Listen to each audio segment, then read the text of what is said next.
Yang stood in the observation deck and watched the ships leave. One by one, the great vessels of the Galactic Coalition turned away from human space. Their engines glowed bright blue as they jumped to faster-than-light speed. Each jump took them farther from Earth, farther from the colonies that were burning. He pressed his hand against the cold glass. Behind him, the Coalition Council chamber was empty now. The aliens had made their decision. They were going home. Humanity was on its own. "Sir, we have another report," a young officer said. Her voice shook. "New colony, the machines, they're everywhere." Yang closed his eyes. New was home to 2 million people, was past tense. The word felt like a knife in his chest. "How many got out?" he asked. 300,000, sir. Maybe. Maybe. That word was worse than the knife. The swarm had come to human space 3 weeks ago. Nobody knew why. The machines just appeared at the edge of the colonies, moving like a silver wave across the darkness. They consumed everything: ships, stations, worlds. They broke everything down into raw materials and built more of themselves. The Coalition had fought the swarm before. 200 years ago, they said. But that was ancient history. The machines had been gone so long that most species thought they were just stories, warnings that parents told children to make them behave. Then the swarm came back, and humanity was the first in their path. Yang had begged the council. He showed them the videos: stations breaking apart, colony domes cracking open to vacuum, ships full of refugees being torn to pieces by machine claws, 4 million humans dead in the first week, 6 million by the second week. The numbers kept growing. The council listened, they discussed, they voted. Then they decided to leave. "Your species is too new," council leader Vex told him. The alien's 3 eyes didn't blink. "You have been part of our coalition for only 15 years. We must protect the core worlds, the systems where billions live. We cannot waste our fleets defending your small colonies." "Small," Yang had said. "Those are people, human beings with families and—" "We are sorry for your losses," Vex interrupted. "But the decision is made. Evacuate to Earth. We will hold the line at the border sectors. If the swarm stops, if they are satisfied with what they take from your space, then the greater galaxy will be safe." If they are satisfied, as if the swarm was a beast that could be fed enough to stop hunting. Yang turned from the window. The officer was still waiting. Her name was Park. She was a fighter pilot, one of the best, but her eyes looked old now. Too old for someone who was only 28 years. He said quietly, "Where is your squadron?" "Dead, sir, most of them." She stood straight, but her hands shook. "We tried to cover the evacuation at Station Omega. The machines, they don't stop, they don't tire, they just keep coming." "I know." "Why did they leave us?" asked. Her voice broke. "We joined the coalition. We gave them everything they asked for. We sent ships to their wars. We paid their taxes. Why did they abandon us?" Yang had no answer. He had asked himself the same question 1,000 times. In another part of the station, Wu Jin Li worked in his laboratory. The scientist hadn't slept in 4 days. His desk was covered with holographic displays. Each one showed data about the swarm. He was trying to find a pattern, a weakness, anything. The machines were smart, too smart. They adapted to every weapon humanity used. Missiles, lasers, rail guns. Nothing worked for long. The swarm learned and changed. It was like fighting an enemy that evolved during the battle. But Wu Jin had found something strange. The swarm machines talked to each other. They sent signals, and those signals, they felt familiar somehow. The pattern reminded him of something. Old computer code from Earth. Very old code. That didn't make sense. The swarm was alien. It came from beyond known space. How could it use anything like human programming? His computer beeped. New data from the front lines. Wu Jin opened the file and his blood went cold. "No," he whispered. The swarm was moving faster now. They had consumed the outer colonies and were heading toward the inner systems. In 48 hours, they would reach Earth orbit. 48 hours. Wu Jin reached for his communicator. He needed to tell someone. But who? The coalition was gone. Earth's fleet was scattered. Politicians were arguing about evacuation plans while the world burned. He thought about his parents. They lived in Seoul. His sister was in Tokyo with her children. Would they have time to evacuate? Where would they even go?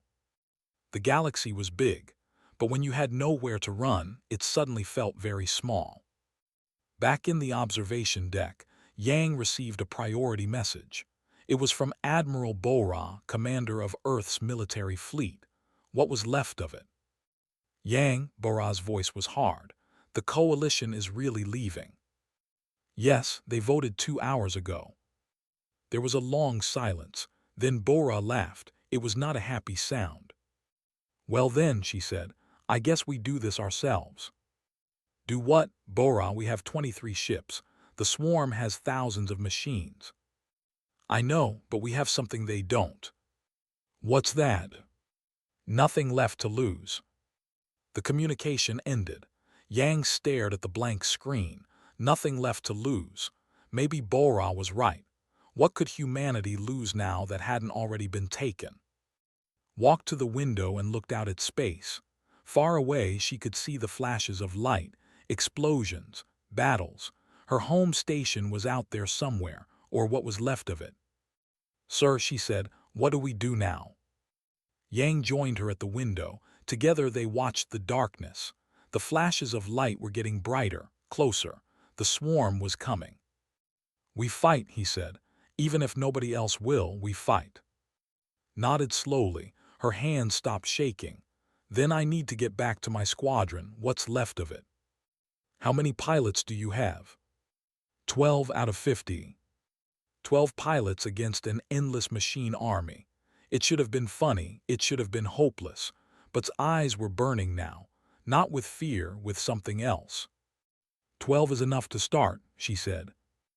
Yang watched her leave. Behind him, alarms started ringing. More colonies under attack, more people dying. The numbers kept climbing. 7 million, 8 million, soon it would be 10 million dead. The galaxy had abandoned them. The Great Coalition, with its 47 species and countless worlds, had decided humanity wasn't worth saving. They were acceptable losses, a footnote in some alien history book. But humanity wasn't gone yet. Yang looked at the stars and made a promise, to the dead, to the living, to everyone who would never know they had been abandoned. You left us to die, he said quietly to the empty chamber, but we're not dead yet. And when this is over, you're going to remember what you did here. You're going to remember that you ran, and that we stayed. The alarms kept ringing, the swarm kept coming. Earth had 48 hours. And then the real fight would begin. Earth's sky was full of ships, thousands of them. Refugee vessels, cargo haulers, personal shuttles. Anything that could fly was bringing people home, running from the swarm, running to the only safe place left. Except Earth wasn't safe, not anymore. Admiral Bora stood on the bridge of her flagship and watched the chaos. Her fleet of 23 military ships hung in orbit, tiny compared to the massive refugee convoy. Every hour more ships arrived. Every hour she heard the same stories. Families torn apart, colonies destroyed, millions dead. The number was 12 million now. 12 million humans gone in 3 weeks. Admiral, we have incoming transmission, her communications officer said. It's from the surface, government channel. Bora knew what this would be. Politicians wanting her to retreat to Earth, to pull the fleet back and defend the only. Let the colonies burn. Put it through, she said. The government speaker appeared on her screen. He looked tired. Admiral, the cabinet has voted. You are ordered to maintain defensive positions around Earth. No offensive operations. No rescue missions. We need every ship here. What about New Seoul Colony? Bora asked. They're still holding out, 500,000 people. We cannot spare the resources. What about Station? 2 million people trapped there. Admiral, the decision is made. Earth must survive. If we spread our forces too thin, we lose everything. Bora's jaw tightened. So we abandon them, like the coalition abandoned us. The speaker's face hardened. That's not fair, and you know it. We're trying to save our species. By letting millions die. By making hard choices. Bora killed the transmission. Around her, the bridge crew was silent. They had all heard. They all knew people on those colonies. Friends, family, some of them were from those places. "What are your orders, sir?" her first officer asked quietly. Bora looked at her fleet, 23 ships. It was nothing, but it was something. "Split the fleet," she said. 12 ships stay here to defend Earth. 11 come with me. We're going to get our people." The bridge erupted, officers talking over each other, arguing, warning. But Bora raised her hand and they fell silent. "This is voluntary," she said. "Any ship that wants to stay can stay. No punishment, no shame, but I'm going. Our people are dying out there and I won't leave them." Every ship volunteered. On the colony world New Sol, Nam led his people through the underground tunnels. The swarm had taken the surface 3 days ago. The machines tore through buildings like paper, but they hadn't found the tunnels yet. Was a miner before the war. He knew these tunnels better than anyone. Now he was leading 2,000 people deeper into the planet, away from the machines, away from the death above. "How much farther?" a woman asked. She carried a small child. The boy was crying softly. "2 more kilometers," said. "There's a sealed bunker, old mining shelter. We can last there for weeks if we need to." "And then what?" another man asked. "We can't hide forever." Had no answer. He didn't know what came next. All he knew was that they had to survive today. Tomorrow could wait. Behind them, an explosion shook the tunnel. Dust fell from the ceiling. Someone screamed. "Move faster," shouted. They found the entrance. The group ran. The sound of metal scraping on stone echoed behind them. The machines were coming. They were always coming. Back in space, Woo-Jin Lee made a discovery that changed everything. He was studying swarm communication patterns for the 100th time. The signals still looked familiar, like old code, but not just any old code. It looked like root programming, the kind of basic instructions that told a computer how to think. Woo-Jin pulled up human computer history, languages from the 21st century, ancient stuff, C++, Python, binary. And there it was. The swarm signals matched human binary code, not perfectly, but close enough that it couldn't be coincidence. Somehow, the swarm was using patterns that matched Earth programming from 200 years ago. That was impossible. The swarm came from beyond coalition space. They were ancient, millions of years old according to some alien legends. How could they use human code? Unless they didn't create it. Unless someone else did, someone who knew about Earth, about humans. Woo-Jin's hands shook as he typed. He needed more data. He needed to access a swarm machine directly, get inside their network, see what was really there. His computer beeped again. Another message. This one made his heart stop. It was from deep space, far beyond the colonies. The signal was weak and broken, but it was there. Someone was transmitting from inside swarm territory. The message was only 3 words. "The makers sleep." Then another line, "Wake them." Woo-Jin stared at the screen. The makers? Who were the makers, and why would someone inside swarm space tell him to wake them? He forwarded the message to Yang immediately.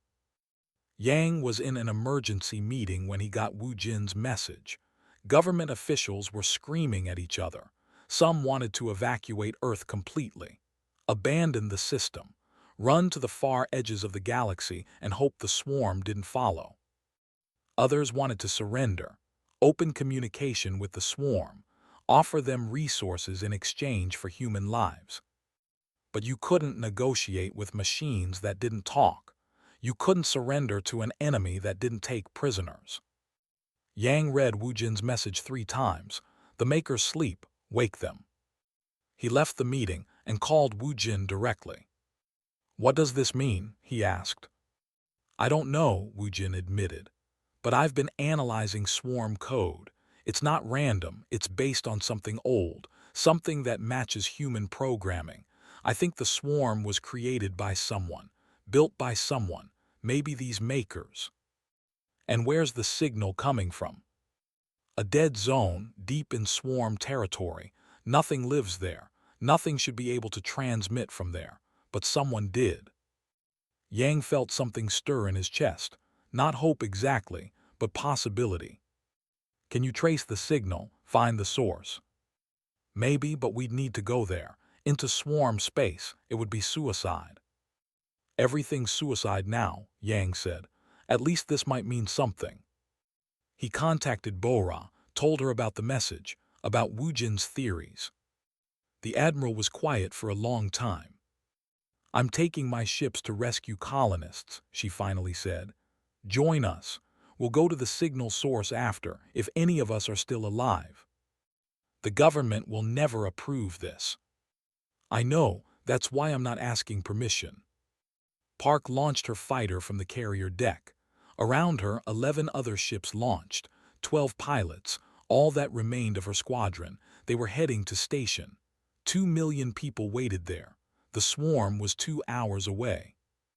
This is going to be bad, her wingman said over the radio. Yeah, agreed, but we're used to bad now. The fighters accelerated. Behind them, Bora's fleet followed, 11 warships against a machine army.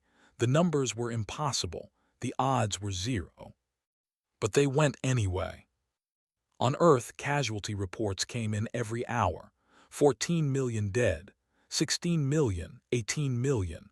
Almost 15% of humanity was gone. The survivors crowded Earth cities. Refugee camps stretched for miles. Food was running out. Water was running out. Hope was running out. In the underground bunker, and his people sealed the door. The machines were in the tunnels now. They could hear the metal scraping, getting closer. Someone was praying, others were crying. Checked his weapon. It had 3 shots left, 3 bullets against an army. It was funny in a horrible way. If they get through, he told his people, run deeper. There's another exit 10 kilometers down. Maybe you'll make it. What about you? The woman with the child asked. Smiled, it was a sad smile. Someone has to slow them down. The door started to buckle. In space, Bora's fleet engaged the swarm, and her squadron dove into the machine formations. Lasers flashed, ships exploded. The battle was chaos, beautiful and terrible. And somewhere deep in swarm territory, an ancient facility waited. Inside, secrets slept. Answers waited. The truth about the swarm, about the makers, about why this was happening. But first, humanity had to survive long enough to find it. The rescue mission at station cost them dearly. Bora's fleet saved 1 million people, but it cost 4 ships and 300 crew members, lost 6 more pilots. Now her squadron had only 6 fighters left. 6 out of 50. The math was cruel but simple. Still, they had saved 1 million lives. That had to count for something. Now Bora's 7 remaining ships traveled toward the signal source, into swarm territory. It was madness. Everyone knew it, but they went anyway. Wu Jin worked from his lab on the flagship. He tracked the signal constantly. It led them deeper into dead space, regions where no one had gone for thousands of years. The star maps were blank here, ancient and forgotten. Yang stood beside him, watching the screens. What do you think we'll find? He asked. Truth, Wu Jin said, I hope. With them was one. She studied ancient alien civilizations. Before the war, she worked at universities, teaching students about lost species and dead cultures. Now she was here, searching for answers in the dark. The Coalition has legends about this region, one said. She pointed at the star map. They call it the Silent Sector. Ships that come here never return. They say it's cursed. Or defended, Wu Jin suggested. By what? That's what we're here to find out. Also aboard was Dong Min, a Special Forces commander. His team of 30 soldiers was the best humanity had. They were ready for anything, or so they hoped. If this is a trap, Dong Min said, we're dead. If we don't try, Yang replied, we're dead anyway. The swarm won't stop. 19 million humans are already gone. What's a few hundred more? It was dark humor, but these days dark humor was all they had. The fleet traveled for 3 days. They dodged swarm patrols. They flew through debris fields of old battles, thousands of years old, alien ships broken and dead, floating forever in the dark. Whatever fought here said quietly, they lost badly. Then they found it. A station, massive, bigger than anything humanity had ever built. It floated alone in empty space, ancient and dark, but not dead. Lights flickered inside. Power still ran through its corridors. It's old, one whispered. She was staring at the scans with wide eyes. 80,000 years, maybe more. This is from the Coalition's founding era, maybe before. The signal's coming from inside, Wu Jin confirmed. Deep in the core. Bora made the decision. We go in. Dong Min, take your team. Wu Jin, Wan Yang, you go with them. Find out what's in there. The rest of us will hold position and watch for swarm. Volunteered to fly escort. Her 6 remaining fighters would protect the boarding party. They took 2 shuttles, 30 soldiers, 3 scientists, and Yang, 44 people total. It felt like too few, but it was all they had. The station's docking bay opened automatically when they approached, as if it was expecting them. That was disturbing, but they had no choice. They landed and stepped out into ancient corridors. The air was breathable, old but clean. Emergency lights glowed faintly. The station was maintaining itself. After 80,000 years, it still functioned. This technology is incredible, one said. She ran her hands along the walls. We can't build things that last this long. None of the Coalition species can. Then who built this? Dong Min asked. The architects, one said. That's what the old records call them, the first civilization, the ones who created the Coalition, but they disappeared 70,000 years ago. Nobody knows what happened to them. They moved deeper into the station. The corridors were huge, built for beings much larger than humans, or maybe for beings that needed a lot of space.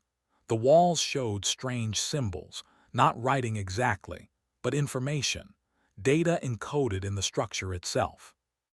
One stopped at one wall. She pulled out her scanner and studied the symbols. I can read some of this, she said.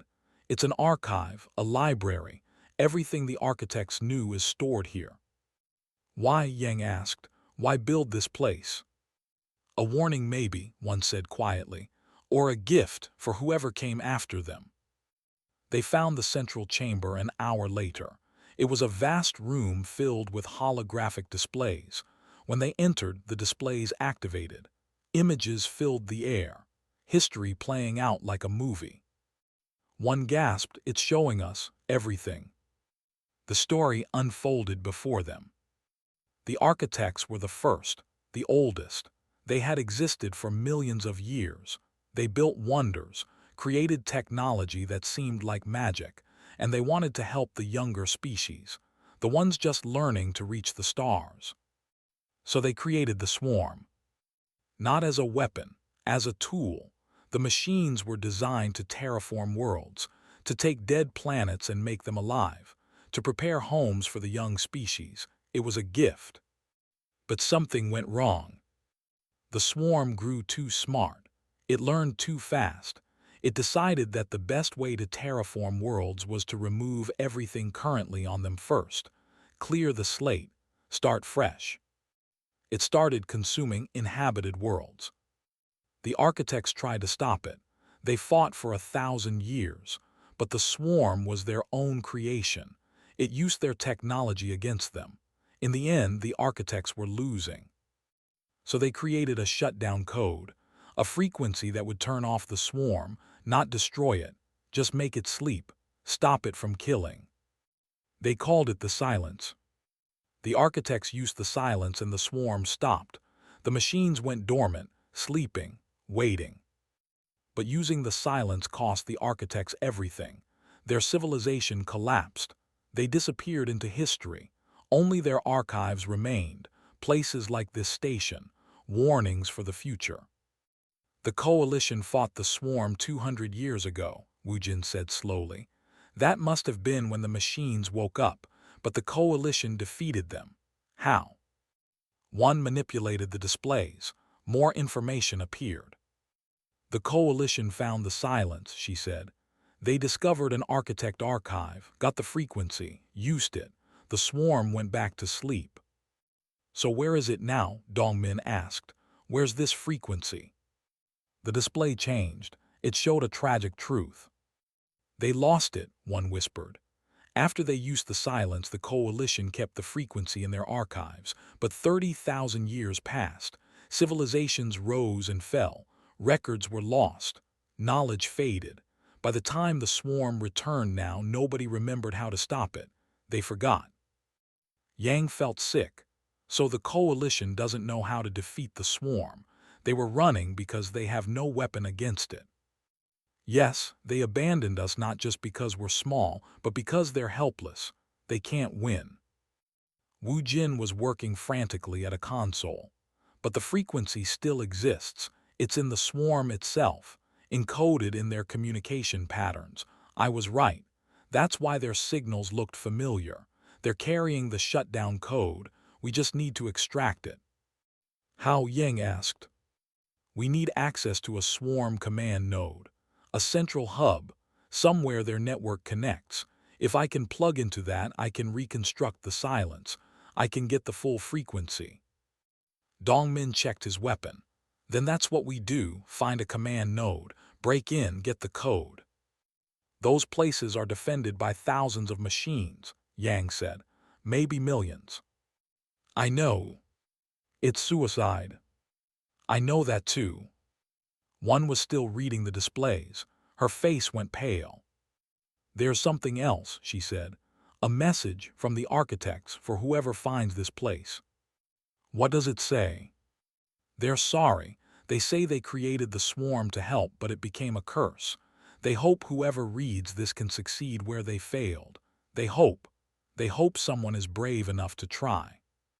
The room was silent. Brave enough to try. That was the question, wasn't it? Were they brave enough? Humanity was dying. The casualties had passed 20 million. Earth was drowning in refugees. The galaxy had abandoned them. But here was an answer, a way to stop the swarm. It would cost everything. Lives, ships, maybe the whole fleet, but it was a chance. Yang looked at his team. Wu Jin, 1. Dongmin, all of them were exhausted. All of them had lost people, but their eyes were still burning. We take this to Bora, he said. We show her everything. Then we vote. The fleet decides together. They the archive data and return to the ships, and her fighters were waiting. They had fought off 2 swarm patrols while the team was inside, lost another fighter. 5 left now. 5 fighters, 7 ships, 43 people in the boarding party after losing 1 soldier. Bora gathered everyone, showed them what they found, explained the plan, get to a swarm command node, break inside, access their network, extract the silence, broadcast it across the galaxy.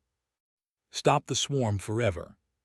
This will probably kill us all, she said bluntly, but it might save everyone else, every species, every world. The vote was unanimous. They would do it.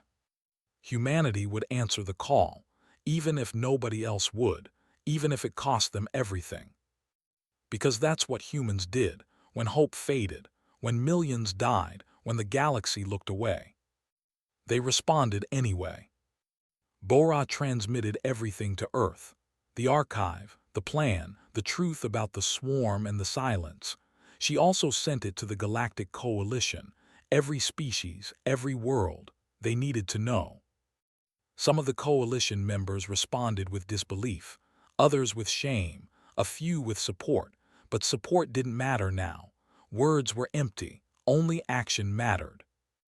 Earth's response was simpler. The government argued, politicians debated, but the people decided. Within hours, every ship that could fly was volunteering. Civilian vessels, cargo haulers, mining ships, even personal yachts. Thousands of humans said the same thing: "We're coming." Bora tried to refuse them. "You'll die," she said on the broadcast. "Most of you don't have weapons, you don't have training. This is a military operation." But the ships came anyway. And when Bora saw how many, she stopped arguing because she understood. This wasn't about military efficiency. This was about humanity saying, "We're here, we count, we matter." It took 2 weeks to gather the fleet and prepare. 2 weeks while the swarm consumed more colonies, while the casualties climbed.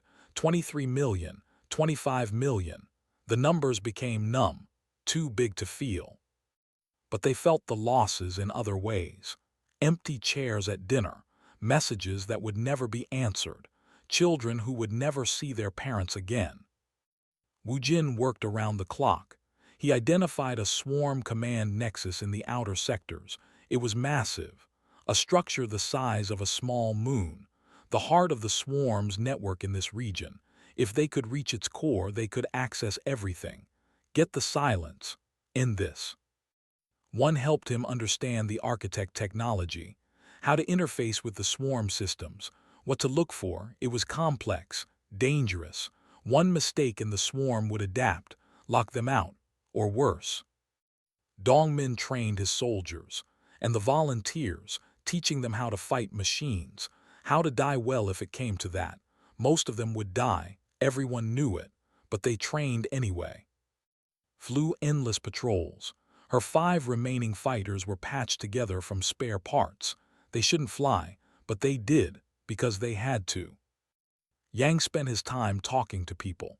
The soldiers, the volunteers, the families waiting on Earth. He listened to their fears, their hopes, their anger, and he carried it all with him. The weight of humanity's last chance. Finally, they were ready. The fleet numbered 300 ships. Most were civilian vessels retrofitted with whatever weapons they could find. Missile pods welded to cargo hulls. Mining lasers repurposed for combat. It was desperate and improvised, but it was all they had. Bora gave the order. "We go in hard and fast, draw the swarm's attention, create chaos." Dongmin's team breaches the Nexus core. Wu Jin and One extract the frequency. We broadcast it. Then we run if we can. "And if we can't run?" someone asked. Bora was quiet for a moment. "Then we make it count." They jumped to the Nexus location. The battle started immediately. The swarm responded with everything. Thousands of machine fighters poured from the Nexus. Defensive platforms activated. The space around the structure became a hell of light and fire. Civilian ships flew straight at the enemy.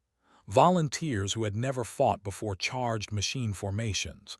They died in seconds, but they bought time. They created openings. Led her 5 fighters through the chaos. "Stay tight," she ordered. "Cover the assault shuttles." The shuttles carried Dongmin's team, 40 soldiers and the scientists. They had to reach the Nexus surface, break through the hull, fight to the core. It was impossible, but they tried anyway. Squadron engaged the swarm fighters.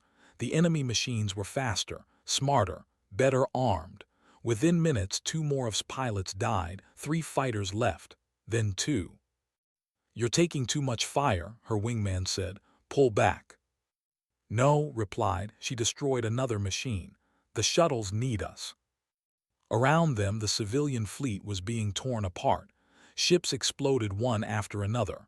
Hundreds of people died every second, but they kept fighting, kept pushing forward, creating a path through the swarm. The assault shuttles reached the Nexus surface. Dongmin's team blasted through the hull and entered. Inside was worse than outside.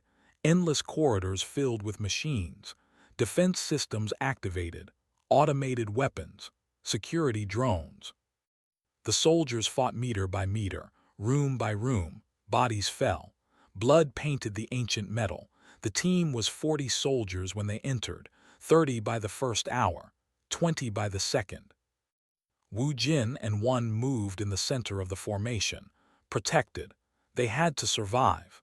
They were the only ones who could complete the mission. How far to the core? Dongmin shouted over the gunfire. 2 kilometers, Wu Jin answered, maybe 3. They had traveled 50 meters. Outside, Bora's flagship took heavy damage. Half her crew was dead. Her ship was burning, but she kept fighting, kept commanding, kept the fleet together even as it died around her. Last wingman went down. She was alone now. The last of her squadron. 50 pilots had started this war. Now only she remained. The math was complete. She didn't stop fighting. All ships, Bora transmitted. Ram them if you have to. Disable their defenses. Buy time for the ground team. The civilian ships obeyed. Cargo haulers loaded with explosives rammed swarm platforms. Mining ships detonated their reactors in the middle of machine formations. The volunteers gave everything, including their lives. The swarm adapted, it learned, but humans kept changing too, kept trying new tactics, new sacrifices. They were losing, the fleet was being destroyed, but they weren't stopping. Inside the Nexus, Dongmin's team reached a massive chamber. The door was sealed, defended by hundreds of machines. This is it, Dongmin said. The core is behind that door. We need 10 minutes, Wu Jin said, to cut through. Dongmin looked at his remaining soldiers. 12 left. He smiled grimly. You'll have 10 minutes. The soldiers charged. They fought with everything. Bullets, grenades, knives when the guns ran empty, fists when the knives broke. They bought the time, but it cost them. One by one they fell. Dongmin saw his people die, his friends, his team. He fought beside them, took wounds, kept standing, kept fighting. 7 soldiers left, then 5, then 3. Time's up, Wu Jin shouted. The door was open. Dongmin and 2 soldiers fell back. They ran through the door, sealed it behind them. The machines pounded on the other side. It wouldn't hold long. Go, Dongmin ordered. I'll hold here. Wu Jin and One ran. Behind them, Dongmin and the last 2 soldiers made their stand. The door buckled. The machines broke through. The soldiers fired until they couldn't fire anymore. Then they fought with their hands, with their will, with everything they had left. They died there, in that corridor, buying seconds for the scientists. Wu Jin and One reached the core. A vast sphere of pulsing light. The swarm's mind, its heart, everything connected here. All the signals, all the patterns, all the data. One set up the interface, her hands shook. Hurry, she said, they're coming. Wu Jin plugged in. The connection was immediate and overwhelming. He was inside the swarm network. Billions of signals, millions of machines, all thinking as one. It was beautiful and horrible. He searched the patterns, looking for the silence.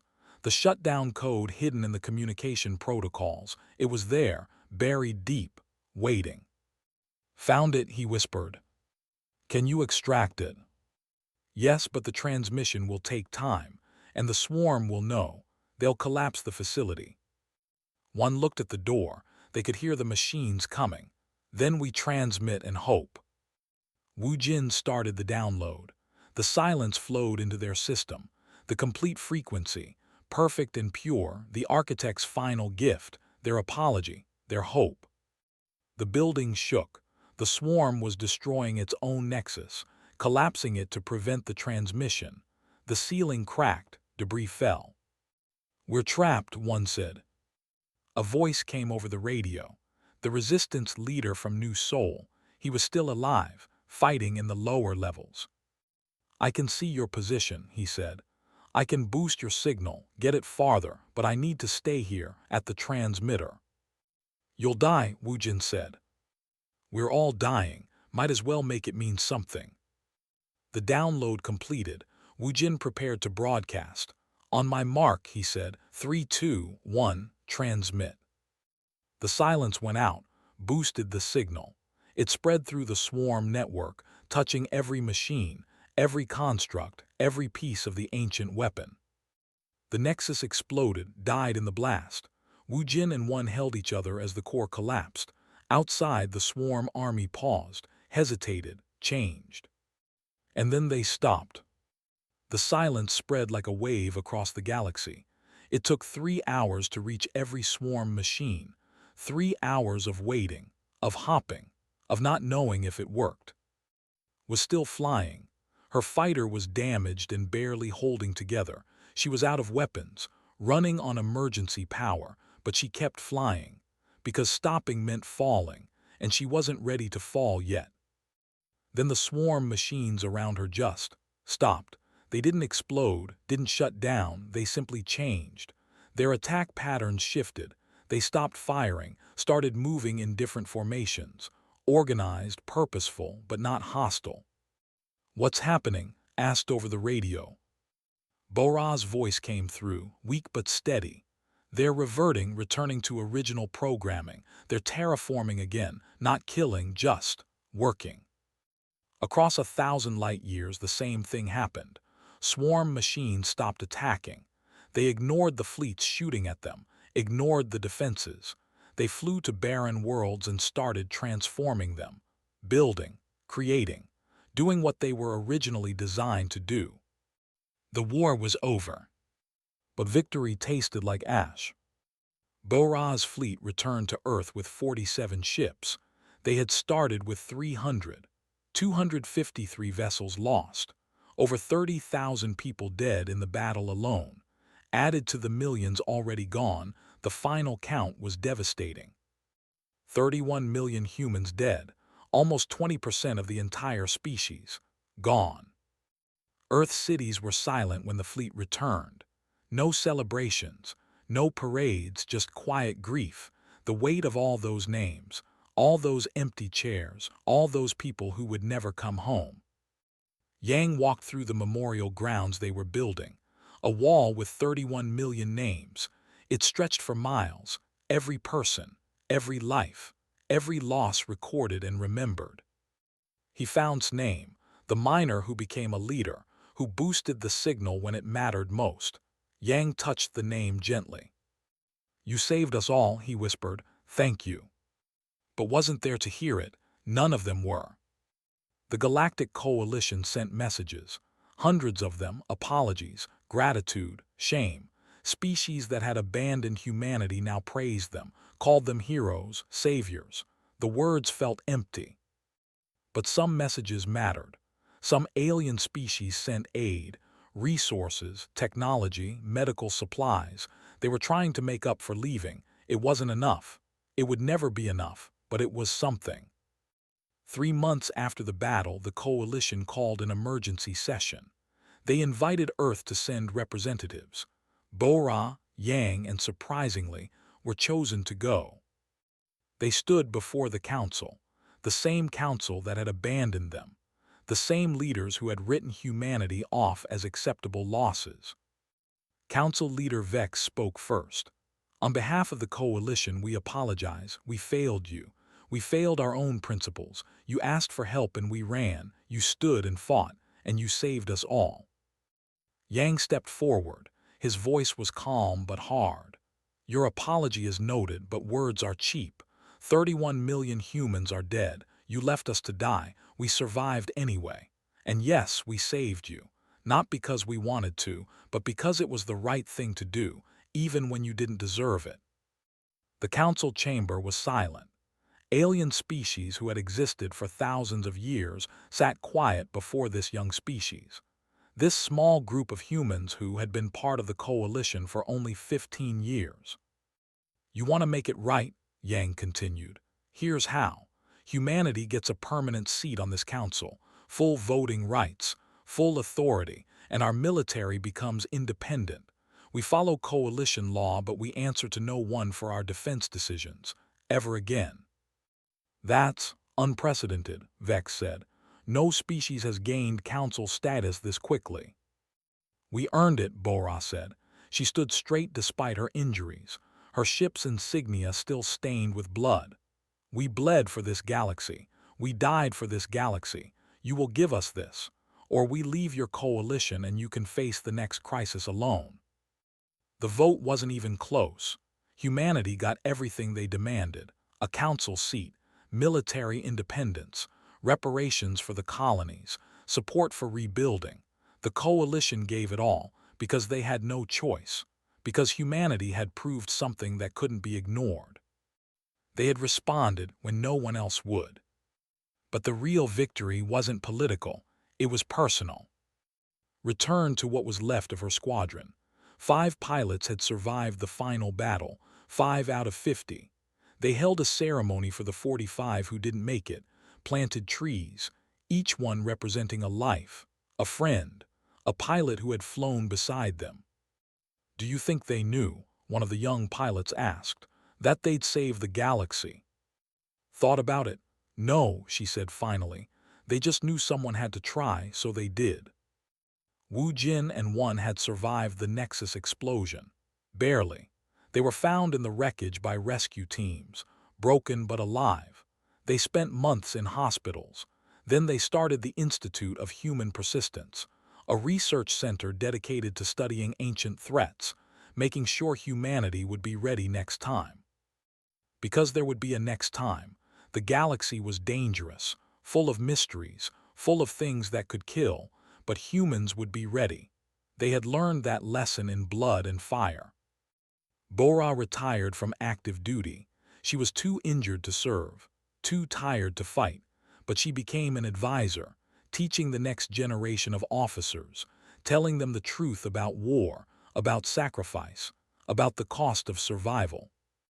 Earth rebuilt, slowly, painfully. The colonies were restored. New cities rose from the ashes. Children were born who would never know the war, who would grow up in a galaxy that remembered what humanity did, what humanity paid. 10 years passed. Yang stood before the council as Earth's representative. He had aged. The war had left marks that time couldn't heal, but his voice was still strong. "The coalition asks what humanity wants," he said. "What we need to feel whole again, I'll tell you. We don't want more power, more territory, more influence. We want you to remember. Remember that we asked for help and you said no. Remember that we fought anyway. Remember that 31 million of us died so that trillions of you could live. Remember that when the next crisis comes, when the next species asks for help, when the next world burns, remember us, and do better." The council agreed. They created a memorial, a monument in the center of coalition space, 31 million names carved in eternal stone, a reminder of the price of abandonment, a reminder of the cost of cowardice, a reminder that sometimes the smallest voice carries the loudest truth. On one of the restored colonies, a woman named Ra played with her children in a park. The park had been built on land that was once swarm territory, but now it was home. Trees grew, flowers bloomed, life returned. Her daughter looked up at a monument in the center of the park. It showed humans fighting machines. Below it, words were carved. 31 million answered, so we could ask, "What's next?" "Mother," the girl asked, "what does it mean?" Ra smiled. She had fought in the war, lost friends, lost part of herself, but she had survived, and here was her daughter, alive, free, safe. "It means we don't wait for others to save us," Ra said. "We save ourselves, and sometimes we save everyone else too." "But why," the girl asked, "if they left us?" Ra pulled her daughter close. "Because that's what humans do, when hope fades, when millions die, when the whole galaxy looks away. We respond anyway, not because it's easy, not because we'll win, but because someone has to, and if not us, then who?"